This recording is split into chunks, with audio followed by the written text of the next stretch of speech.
La máquina de café está encendida. Este es el primer podcast del día. El Café Lungo de www.copano.news en La Clave 92.9. Buen día, Cristóbal Velorio. ¿Cómo le va? ¿Qué tal? Un gusto estar con Hola, ustedes. Cristóbal, un gusto. Ya empiezan las lluvias, pero ha amainado la primaria.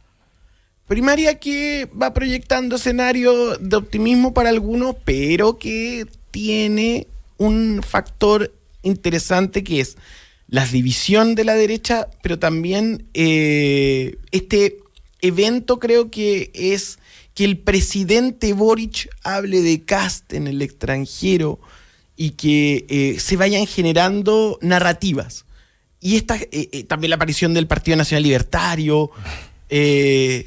Hoy día van al CERVEL. Hoy van al CERVEL. Entonces, creo que se está dando...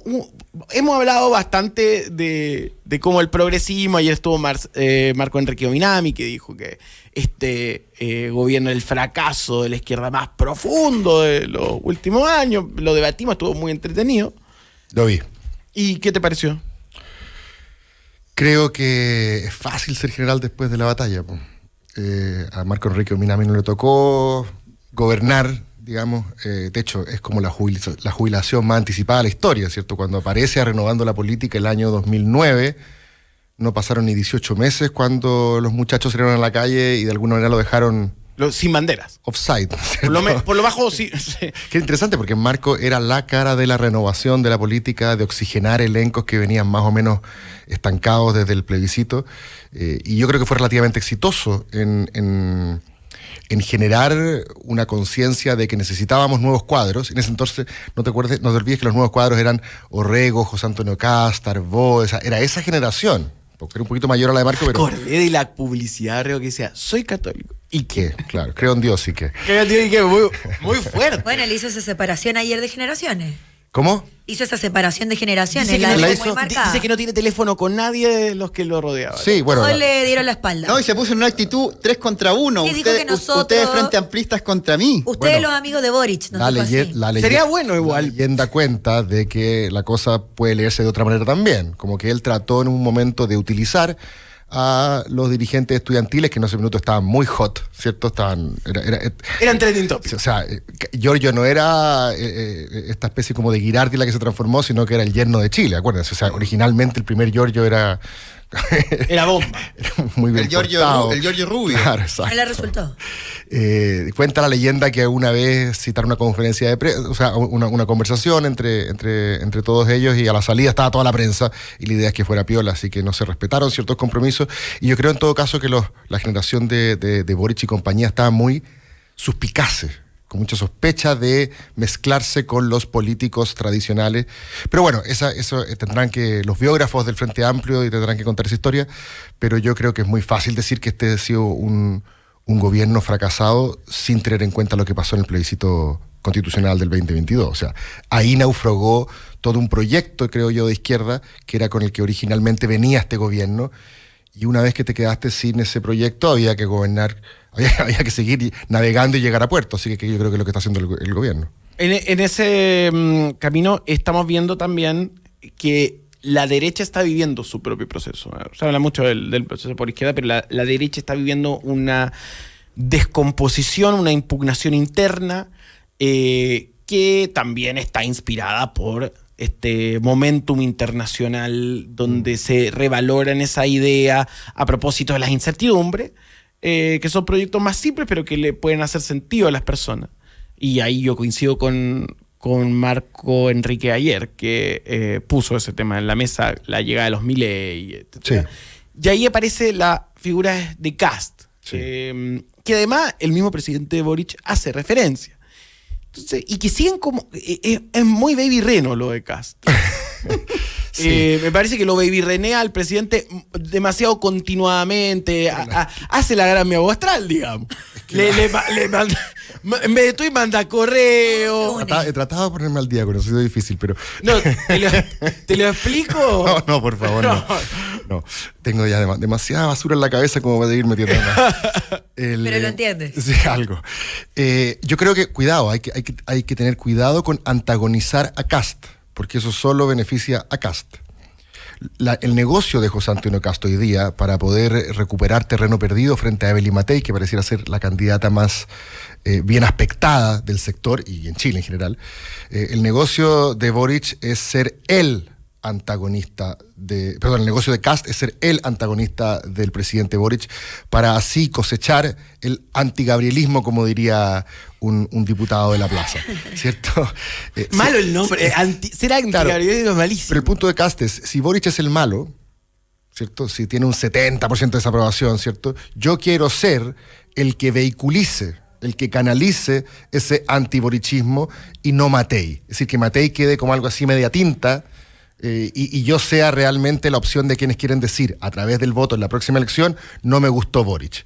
Ese es el negocio de Kast, por eso yo digo que es más o menos es complicado que se establezca esta especie de simetría en el cual se habla Boric y Kast de tú a tú.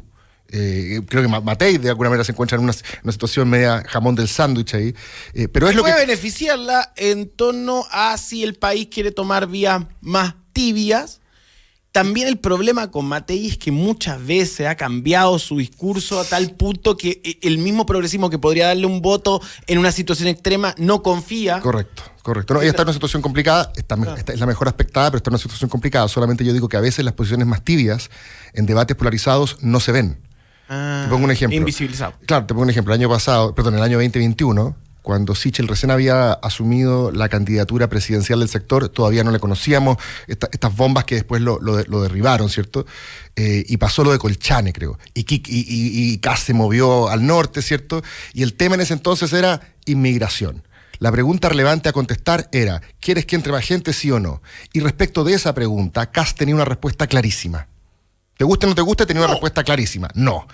Y Sichel era, mira, sí, pero no. Entonces ahí lo que la gente dice, bueno, en la pregunta relevante, ¿quién tiene respuestas más claras? Claro, no, lo tibio no sirve, dice. En ese escenario. No, pero en este caso también, porque Evelyn Matei, por ejemplo, con temas que ahora han ido bajando un poquito el nivel, pero el aborto y la eutanasia, también Evelyn Matei ha sido mucho más tibia que correcto, que José Antonio Kast. Lo que uno podría pensar es más razonable desde el punto de vista de tener una derecha, digamos, más reformista, más moderna, más democrática. Era lo que uno piensa, además, sobre todo, a propósito de la famosa discusión sobre la política identitaria y el wokeismo, ¿cierto?, que se dio hace unos meses atrás.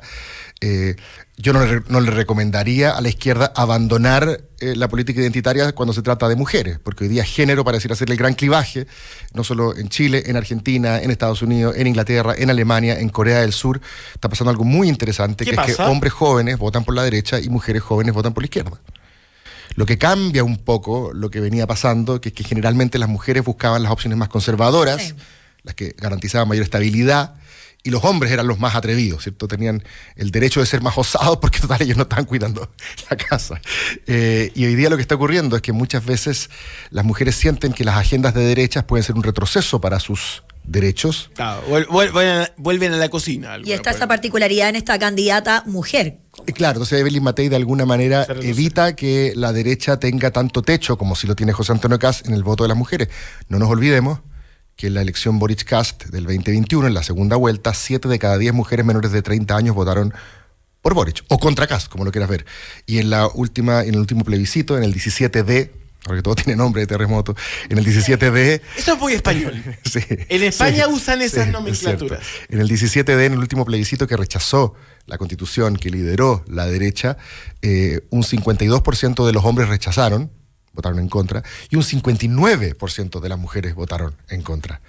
O sea, es decir, efectivamente la percibieron como una constitución que erosionaba los derechos de la mujer, tal como lo había anticipado Evelyn Matei. Mi punto sencillamente es que si yo fuera asesor de Kast, menos mal no lo soy, pero si yo fuera... Espérate, ¿no quieres guardarte la idea para cobrar? No, dale. No, pero yo sé que lo que están haciendo, lo que le están diciendo es, súbele el volumen a la canción. Es decir, aumenta la estridencia, ¿cierto? Antagoniza a Boric, porque de alguna manera tenemos que recuperar el terreno perdido, primero, del 17D, porque por más que republicanos digan, mira, para nosotros este escenario siempre fue win-win, porque si ganábamos, teníamos la constitución que promovimos nosotros, y si perdíamos, queda la de Pinochet. Sí, pero se les encomendó una tarea y fracasaron en llegar a puerto, por lo tanto ahí hay un castigo, o sea, hay un abollón, hay un rayón de pintura por lo menos para José Antonio Kast. De hecho ahí se empezó a quedar pegado en las encuestas, y después la muerte trágica de Sebastián Piñera, dicen que fue el otro punto que distanció a Matei de Kast, porque la gente en esos días de elogios permanentes a la memoria de Piñera identificó mucho más a Matei con ese estilo, con esa herencia, con ese legado. Es Matei que Kast. Ahora, quiero hacer un punto sobre eso. Siempre yo creo que una de las virtudes del expresidente Piñera era que ponía dos cosas: la plata y la data. Y él leía muy bien, porque tenía acceso Sí. a números, sí. al número y el espíritu de su época. Incluso a mí me llamó mucho la atención que durante ese momento estuviera reunido con periodistas afines, con organizaciones no gubernamentales. O sea, estaba en una ronda de cafés cuando muere. Sí, o sea, estaba tratando de ayudar al presidente Boric en cómo enfrentar la crisis de los incendios. Eso yo creo que... O sea, yo lo sé de primera fuente. Pero digamos que si estaba Matías del Río de Nugasa, no, y que incluso hace 2 semanas... Podía hacer muchas cosas al mismo tiempo. Claro, es que ese es el punto. Eso no... Sí. Podía caminar y mascar chico. Sí. Pero también nosotros hemos tenido panelistas que nos han comentado, también quería como vernos y saber qué pensábamos, Sí. y no relacionado efectivamente con los incendios. O sea, en ese Yo cuando lo marco de conocí, tiempo- yo trabajé con Piñera, fui como en una especie de suche de Piñera hace muchos años atrás. Yo cuando entré a la oficina venía saliendo Patricio Navia, que no trabajaba para él, pero sencillamente el presidente lo había invitado para saber. Bueno, y cuando Piñera llamaba a alguien, ese alguien iba. O sea, nadie lo cuenteaba y lo Cuestionaba, no lo se pateaban. llamaba, la gente claro. iba porque de alguna manera querían mostrarle a esta persona que todos ya veían que venía para arriba, Claro. querían mostrarle lo que pensaban. Ahí estaba la tesis de la... perdón, había una tesis de la tercera ronda de Piñera. Como que iba a tomar eso y había una... Un tercer aventura presidencial. Claro, había esa tesis también por lo menos la gente que no lo quería, sonaba. Como más se va a tirar por tercera vez y está viendo el agua. Sí, yo pienso que había poco espacio político para eso, porque a diferencia de lo que ocurrió en el mundo de la izquierda, donde no hubo absolutamente ningún otro liderazgo que germinara tras como la muerte de Superman, que es como cuando Sí. ¿cierto? Que un cómic es porque además aparecen varios Supermanes. Claro, exacto. No, yo tengo la tesis, es la muerte de Superman. Exacto. En el caso de la izquierda no aparecieron, en el caso de la derecha sí, ¿cierto? O sea, los días los mejores aspectados justamente son Matei y Kast, cuando todavía estaba Piñera vivo. Entonces, Incluso aparece Superboy, que es Carter. Sí, O sea, todos eso juegan. mismo te iba a preguntar, Cristóbal. ¿Cómo genera tensiones en Chile Vamos estas últimas declaraciones de Carter? Que él va como muy seguro, parece, ¿o no es tan así? Es que lo que pasa es que esto es un dicho más viejo que el hilo negro, Fran, pero uno va a las elecciones cuando sabe que las va a ganar, o cuando tiene una buena chance de ganarlas, o cuando hay buenas razones para perderlas. A propósito de las primarias también, Claro. y conectar con lo que me preguntaba Nico al principio, hay gente que sabe que no va a ganar una elección, pero está construyendo músculo electoral para algo que viene después. Por ejemplo, yo compito en una primaria hoy día, me hago conocido y después anoto mi nombre en la lista de concejales, por ejemplo. O voy a una primaria presidencial, la pierdo, pero gano arrastre a nivel nacional y después voy a una senatorial, por ejemplo. Entonces me parece que el tiro de Carter va bien, más bien por ahí. Me recuerda un poco, Fran, a lo que ocurrió cuando el expresidente Piñera, volvemos a Piñera, compite en una primaria con Manuel José Osandón y Felipe Kast, que si no me equivoco es la primaria 2017. Que la gente decía, ¿cómo alguien le va a competir al expresidente Piñera? Y Osandón, ¿te acuerdas que era el que más lo... No lo declararon reo por lindo. Exacto. Y va Osandón, que obtiene los votos básicamente de Puente Alto, y el presidente Piñera lo dobla, como va a mostrar músculo, envergadura, es como cuando Alemania juega con un rival chico y dice, bueno, aquí, la calidad aquí, ¿cierto? Vale, Hay legacy. la jerarquía, ¿cierto? Como se dice. La camiseta. La autoridad, claro. Y yo creo que lo de Carter puede ir por ahí. Él hoy día en la Florida es muy fuerte, ¿cierto? Pero quizás lo que necesita es internacionalizar, por decirlo de alguna manera. Sigue siendo protagonista en la Florida sin ser candidato. Exacto, pero por ejemplo, si yo quisiera ser candidato a senador por la quinta región, por ejemplo, Fran, esto es una idea, ¿cierto? Necesito que se empiece a movilizar el buque allá y por lo tanto una primaria desde ese punto de vista no es mala idea. ¿Y cómo juega un personaje? Adelanta la elección. Entonces no mueve tanto la aguja, Carter. ¿Y cómo juega Johannes Kaiser? Sí, ya, Carter no Pero te no, importa, pero se no, nota que no te sí, importa. ya, no dimos cuenta. No, lo de Carter no es que no me importe, lo que yo digo es que me da la impresión. Es esa la jugada, dices me da tú. la impresión de que no está pensando necesariamente en ganarle a Matei, y me da la impresión de que él en verdad está pensando en dónde cae la segunda pelota, volviendo a las analogías futbolísticas, dónde tiene que estar parado después, ¿cierto? Pero es una idea, puede que yo me esté equivocado y Carter en verdad le gane a Matei, pero hoy día yo lo veo poco probable. Sí. Además porque Evelyn Matei tiene esta cuestión que es bien transversal, o sea, fue RN, fue la patrulla juvenil de RN, ¿cierto? O sea, todavía algo del mundo RN la sigue, ¿cierto? Además, dijimos recién que era la heredera del vínculo del piñerismo, sí, por supuesto. Hoy día es la candidata de la UDI, que es un partido que cuando va a primarias, cuando se empieza a movilizar, hace la pega. Recordemos el triunfo de Longueira frente a la MAN. Y además le gusta Evópoli, va a ser la candidata de Evópoli. No digo que mueva mucho Evópoli, pero de alguna manera Evelyn Matei es la candidata transversal. Una a todos, sí. Oye, y en esa línea te quería hablar de lo que Exante catalogó como la noche de los cuchillos largos de la UDI después de la primaria, porque, entre comillas, perdió. Sacó menos municipios que RN y fue bien cuestionado la cúpula del gremialismo, que son Javier Macaya y María José Hoffman, que está intentando ir de gobernadora regional en Valparaíso. Que quedó bien golpeada, y vuelvo a lo de Carter también, que se atreve a, como quien pone una ficha en el Street Fighter 2 y aparece Here comes a new challenger, pensando que está José Antonio Cast también. Entonces, lo que las derechas radicales llaman la derechita cobarde. Sí.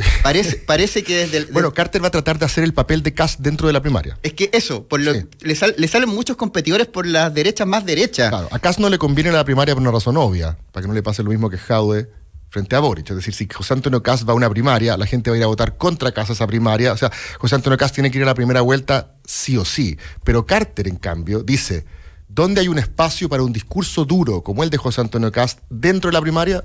Acá. O sea, Carter va a ser el sheriff, por así decirlo, de esa primaria. Carter va a ser el Cast de esa primaria. Por lo tanto, lo vas a ver en las posiciones más duras, las que Matei, por razones obvias, no puede tomar, porque además respeta un poco cuál es la propuesta que va a tener que llevar después. Carter no tiene mucho que perder ahí. Ahora, noche de cuchillos largos me parece un exceso. Es una noche con suerte de cortapluma, ni siquiera de cortapluma, yo diría de corta uña. Bueno, la noche de los corta uñas. Tú escribí en Exante, po. ¿Qué tengo que ver yo con eso? No, te estoy contando que ahí salió. Es su columna, no puede influir en lo demás, claro. Estoy molestando. Sí, a las primarias se les da una yo si fuera Bofil tendría muchos amigos. Digo que Bofil tituló lo que hay detrás de la noche de los cuchillos largos en la UDI. No, la noche de las limas, yo creo. Oye, y ahí... Porque las primarias a veces se sobredimensiona su importancia. Son mecanismos de resolución de conflictos internos, ¿cierto? Tenemos que saber quién lleva el candidato, y hacemos una primaria y votan 4 gatos. Oye, o sea, y asesoraste gratuitas y ahora el progresismo, al arco. ¿Qué consejo le darías? Porque hay mucha gente que dice, es turno de todas.